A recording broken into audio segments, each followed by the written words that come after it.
en direct de ici Géo dans le monde pour cet épisode spécial de 3 catastrophes par semaine. Nous sommes en présence de Bibiche qui va nous parler à propos de la sécheresse en Somalie. Bienvenue Bibiche. Merci beaucoup. Nous serons également en compagnie de Inès qui a vécu la sécheresse en Inde et la cerise sur le gâteau un peu plus tard, Moussa qui a vécu celle au Brésil. Donc mesdames et messieurs, ne nous quittez pas. Comment allez-vous Bibiche? Bien, merci et vous? Très bien, merci. Bon, continuons. Vous êtes ici pour nous parler de quelle catastrophe? La sécheresse en Somalie. D'accord. Pouvez-vous m'expliquer un peu plus sur cet événement?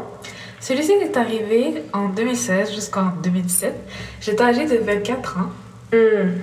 J'aidais mes parents dans leur champ. Ils n'avaient pas les moyens de m'envoyer à l'école.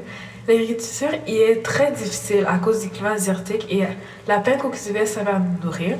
Vous devez aussi savoir que le Somalie est un pays en développement et que les ressources y sont très rares. Donc, quand la sécheresse nous a frappés, c'était comme un cauchemar. La famine régnait, les prix des aliments augmentaient, il manquait d'eau, les troupeaux diminuaient de 60% et la production de céréales de 45%. C'était l'horreur pour ma famille et moi, vraiment.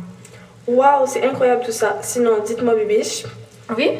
vous savez que la sécheresse est un risque sur votre territoire? Oui, et comme je l'ai dit plus tôt, le Somalie a un climat désertique, donc la sécheresse était très attendue, mais pas du tout voulue. D'accord, mais est-ce qu'il y a d'autres risques présents sur le territoire? Oui, en effet, sur le territoire, nous avons de grands risques de surpâturage, déboisement, invasion de criquets pèlerins, etc. Et une dernière question pour vous. Oui? Quelle est la production principale en Somalie? Je dirais que ce serait le maïs et le sorgho qu'on peut trouver chez la plupart des agriculteurs sur place. Ouais. D'accord, merci pour votre témoignage Bibiche. Ça fait plaisir. C'était génial de vous voir, donc sur ce, je vous dis à la prochaine. À la prochaine.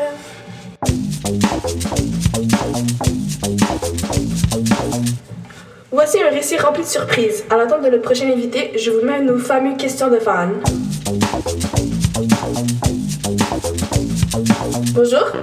Bonjour, Quel âge avez-vous, madame? 19 ans. Quelle est votre question? Je me demandais où était le Somalie. Quoi? C'est où le Somalie? En Afrique. C'est pas en Asie? Non. Ah d'accord, merci. En tout cas, le prochain. Bonjour, Bonjour, monsieur. Quel âge avez-vous? 35 ans. Pouvez-vous arrêter de crier? Tout le monde dans le studio a mal à l'oreille, là. Crier, je ne crie pas. Au revoir, monsieur.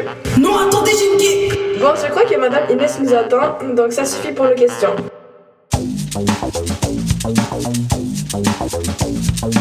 Bonjour, madame Inès. Comment allez-vous? Bon, posez vos questions rapidement quand on finit cela. Ok. Quelle est la catastrophe dont vous avez été témoin? La sécheresse sur le continent asiatique, plus précisément en Inde, en 2019. Quel est le climat et le niveau de développement de ce pays? Le climat était plutôt désertique, malheureusement. Le pays est encore en développement de nos jours. Les risques présents sur ce territoire? Si la mémoire est bonne, les inondations, la sécheresse, le tremblement de terre, les glissements de terrain, les cyclones et le surpâturage. Waouh, votre mémoire est bonne. Les catastrophes de la sécheresse sur l'agriculture et sur la population? Une baisse des rendements des cultures et des pâturages, des mauvaises récoltes, une pénurie d'eau, des hydratations, les denrées alimentaires sont rares et chères et l'économie du pays a baissé. Waouh, merci pour cette entrevue, madame. À la prochaine. Bye. Le dernier invité, mais pas le moindre, est Moussa, originaire du Brésil. Moussa, comment allez-vous? Bien, merci. Depuis combien de temps vivez-vous au Brésil et quand fut la catastrophe naturelle dont vous allez me parler aujourd'hui?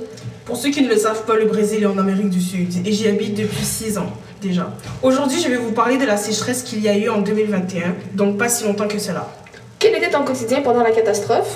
Il n'y avait pas vraiment changé. À vrai dire, mes parents sont propriétaires d'une culture de manioc, ce qui est la principale production agricole du pays. Le climat est sub-équatorial au sud et équatorial au nord. Alors nous habitons au sud, donc il est plus difficile d'avoir des bonnes cultures et beaucoup pour nos employés.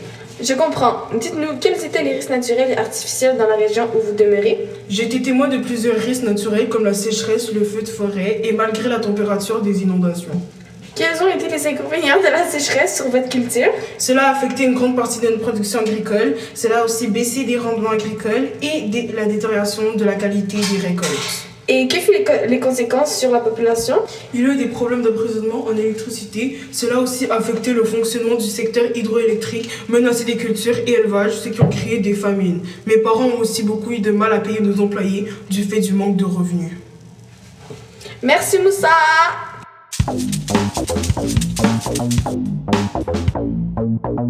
Maintenant, c'est à vous, chers téléspectateurs, de participer. Nous allons voir si vous avez bien écouté durant les 3 déménages.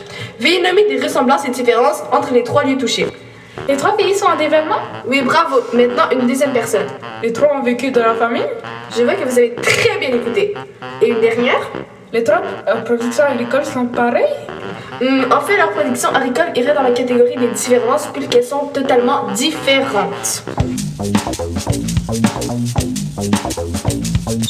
Et c'est la fin du podcast, chers téléspectateurs. J'espère que vous avez bien apprécié. On se revoit demain.